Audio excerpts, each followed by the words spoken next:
Ano nga ba talaga nangyayari kapag hindi ka nakabayad ng car loan mo? Hahatakin ba kaagad ang sasakyan? Tara nga, pag-usapan natin yan.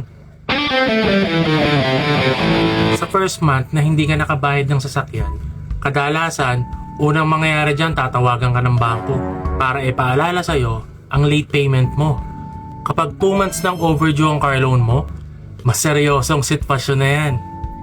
Tuloy-tuloy na ang pagdagdag ng late payment penalties mo, mas madalas ka nang tawagan ng bangko or collection team para ipaalala sa'yo ang late payment mo. Ano ka nasisira, ulo? Kung 3 months ka nang hindi nakakabayad, pwede na silang gumawa ng mga hakbang na naaayon sa loan agreement mo.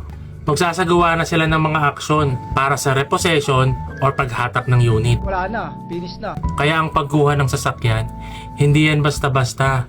Kailangan pag-isipan mong mabuti You please repeat it? kung kaya na ba talaga ng income mo. Kasi mahirap masira sa bangko. Ngayong alam mo na ang mga pwedeng mangyari kapag hindi ka nakakabayad ng car loan mo, follow mo na ako para sa mga iba pang car loan tips. At kung meron ka pang tanong tungkol sa car loan, comment mo lang sa baba at baka yun na ang susunod nating topic. Laging tandaan, Bola muna, bago droga. knowledge muna bago pirma. I'm Ninong Ri, your online sales consultant.